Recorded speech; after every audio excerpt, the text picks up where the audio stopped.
Most people walking around today are emotionally soft, like spiritually soggy cereal. Not dumb, not weak in the gym, but one little push, one snide comment, one subtle rejection, and boom, they spiral. You know what I'm talking about. Criticism, instant defense mode. A bit of social pressure, they fold. You hit the right insecurity, you can puppet them like a kid with a joystick. And the wild part, these are people with degrees, jobs, cool phones, productivity hacks, but inside, they're running on shaky wiring, brittle egos, emotional glass, a storm away from breakdown. We've upgraded everything, our tech, our cars, even our damn to-do lists.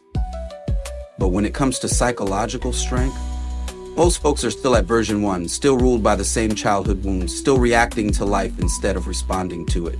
But sometimes, just sometimes, you meet someone different. You know the type. No matter what's happening, they're calm. Criticism doesn't land. Manipulation bounces right off.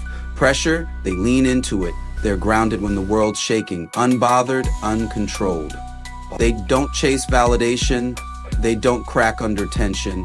It's not luck. It's not cold-heartedness, and no, they're not sociopaths. What they've got is something rare, mental armor. Not the fake kind that comes from pretending to be tough. I'm talking about the real thing, psychological immunity, built from the inside out. So how do they get it? Enter Carl Jung, Swiss psychiatrist, deep thinker, way ahead of his time. This man mapped out what's messing with your mind before the world even got noisy. And his big discovery, something called shadow integration. Sounds dramatic, but it's the real deal. It's the art of making peace with your hidden self, the fears, the shame, the impulses, the parts you buried so deep you forgot they existed. Jung figured out that until you face those shadows, they run your life. You can't build real strength while denying half of who you are. But integrate it, boom, you become mentally untouchable. Let's unpack how. No fluff, no Pinterest quotes, just raw truth and tools that actually work. But where do we start? Where do you even begin to build that kind of inner strength? Where criticism doesn't shake you, where your buttons disappear, where nobody can mess with your head. You start in the darkest place. You start with the part of you you've been trained to ignore, the shadow. When Jung talked about the shadow, he wasn't talking about horror movie vibes or some haunted corner of your personality. Nah, it's deeper than that. He meant the hidden dimension of your psyche, the stuff you repress, the urges you deny, the feelings you're not allowed to feel, anger, lust, envy, fear, selfishness, weakness, all the things society told you, don't show that. Don't even think it. So what do? You shove it all down, bury it deep, and in the process, you start building your shadow, layer by layer, year after year. But here's the real mind trip. Your shadow isn't just where your bad traits go to hide. It becomes the inverse version of your identity. It's everything you rejected in order to be liked, accepted, approved. You say, I'm a good guy. Your shadow is holding your dark thoughts. You say, I'm always calm. It's storing rage like a ticking bomb. You say, I'm strong and independent. There's a terrified little kid in there screaming to be seen. Jung put it plain. The less it's embodied in your conscious life, the blacker and denser it becomes. Translation, the more you pretend, the more power you give to what you're avoiding. And this whole thing starts when we're just kids. You learn fast. Smile and you get love. Cry and they get uncomfortable. Be polite. You're well raised. Show anger. You're trouble. So what do? We split. We build a social self to survive and exile everything else into the dark. Boom. That's the fracture. And from that moment on, the shadow grows. Now here's where it gets dangerous. Most people never go back to face that shadow. They just keep playing the role, pretending they're whole, while the parts they've hidden keep leaking out sideways, through rage, through jealousy, through addiction, through manipulation and meltdown and self-sabotage. And worst of all, they think it's just life. They say it's fate. That's just how I am. But Jung knew better. He said, until you make the unconscious conscious, it will direct your life and you'll call it fate.